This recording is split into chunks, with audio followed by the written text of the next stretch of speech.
Hey guys, Season 9 of the Abyssal Expedition is fast approaching, and thanks to the beta season, we have a pretty good idea of what works, so let's look at which heroes to focus on as we near the new season. The start date has been announced for the test server as April 29th. This means the live server run will likely start on May 5th. In the past, the expedition has always started on Friday for us in the Western Hemisphere and Saturday in the East. And by start, I mean actually hopping on the map after the 48-hour sign-up period and 24-hour matchmaking period. This may be problematic considering the new dimensional heroes won't become available to exchange for players who don't pay. In the past, the dimensional heroes were typically able to be exchanged with tokens 1 week into the Abyssal Expedition season. This allowed people who didn't pay the chance to use them, but accumulate one less week of food in the event. Some of these heroes ended up being valuable for boss damage, Joan of Arc and Geralt, respectively. So what about this year? Are either Rem or Emilia going to be helpful for the boss damage? I will get to the more theoretical heroes at the end, but for now, let's look at what we know so far from testing. The bulk of the damage dealt by most players will be done by 3 primary teams. The main team will either be Grezhul and Twins variant or an Awakened Belinda team based on your specific investments. For most, it will probably be Grez, so let's start there. This team is centered on a DPS and Grez frontline, both receiving the Twins buff with 2 other supports on the backline. For most players, the main DPS will be Anasta, however, you can sub her for either Antandra, Isolde, or Lucretia for slightly lower results. If you have Anasta built at all, you will want to use her, otherwise pick whoever is built more. You'll probably want at least SI 30 with 9 furniture for her. The engraving won't be as important since survivability isn't a huge issue here, but it's still worth going for in general, and she scales well with the attack nodes, so at least try for those. Grezhul should be well built since he is used mostly everywhere, and Twins won't necessarily need anything more than E+, but every upgrade increases their survivability, which will allow them to go longer in the battle and really ramp up the damage. For survival, you can prioritize SI 20, Furniture 9, and E30. The last 2 slots can be filled with a variety of support heroes. These are some examples I saw during the testing phase. Depending on your investments and which hero classes you upgrade for the event, I would suggest testing out your options when the testability opens. Some examples would be Awakened Celise, Palmer, Mortis, Estrilda, Hodgkin, and Saurus. Awakened Celise is in a healing role here, so she can potentially work at Legendary, but her survival goes up significantly at Mythic SI 30.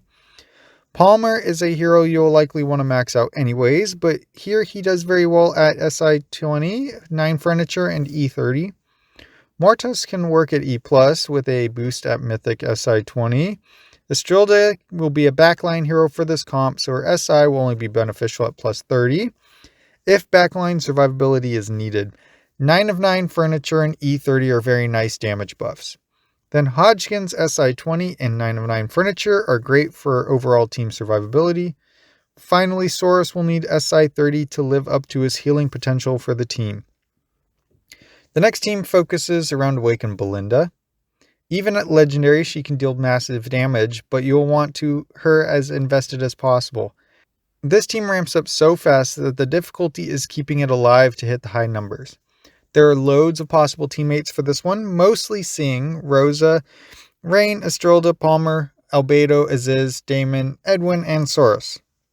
Rosa mostly needs SI 30 but can help with survival at E30. Rain can be used at SI 20 and needs 3 Furniture or is otherwise useless, with survivability boosts at SI 30 and E30.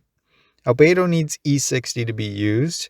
Aziz mostly needs survival, so 3 Furniture helps with that. SI 30 gives him a nice time duration buff to his ability. Damon mostly needs his 3 of 9 Furniture and benefits from all SI increases in terms of survivability, but can work at 20. Edwin doesn't need too much investment to be useful here, but it'll be hard to keep him alive. I would prioritize SI 20, 3 Furniture, and E30 for starters. The heroes I mentioned before have the same comments as they did in the Grezhul team. The third pick is the controversial Zolrath team, considering its limited use to the last 40% of the boss's life, and the fact that he is much less useful in this run may make him harder to justify bringing. However, he should still be able to deal a solid amount of damage, even with recently announced changes to the boss's enrage stat. Another factor to consider during the beta season was a proper militia should only have had about 20 players run Zolrath. The boss's health on the 4th life was so low and the 5th life so high that there were only a small amount of damage to be done at under 40%. However, they also announced an adjustment to the boss's health for the live season. In order for this team to work, you'll need a big Zolrath. The bigger the better. You'll also want a lot of healing to make sure Zolrath gets the attack buff from Silas if you pair the two. Some teammates for Zol may be Silas, Navanthi, Awakened Solis, Joan of Arc, Screg, and Rain. You will want Zolrath to be at SI 39 furniture and E30+. Silas will need to be at SI 30 with at least 3 furniture. Navanthi will want SI 30 and E60. Joan of Arc will want SI 30, 9 furniture and E30. And Screg mostly needs his 9 of 9 furniture ability. Again, heroes mentioned before keep the same comments. Now moving on to the new heroes, we have Rem, Emilia, and Crassio since the beta Abyssal Expedition.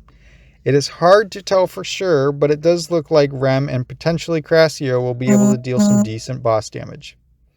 Rem will probably be the one to look for here, as her skills and testing have shown that she can easily become the DPS carry in certain situations, if not at least a secondary DPS and support healer. Crassio does have the potential to be a primary DPS in certain situations, but here he will likely be a second DPS or a solo hero. Emilia likely won't be used for this boss damage, considering the others. In the meantime, we will see one new pet coming soon. No clue on what it holds for us, but I wouldn't sleep on the seal. It may shift your boss team's pets. I'd suggest getting it on to your resonance level and testing it in your already established boss teams. We should also be getting another hero release sometime around the start of the season. Word on the street is we are due for an awakened hero, so here's to hoping it's trash, or else this could be an interesting season. I plan on releasing at least another video closer to the start date that is more strategy based and goes into more detail on actual boss comps, but until then, thanks for watching and good luck.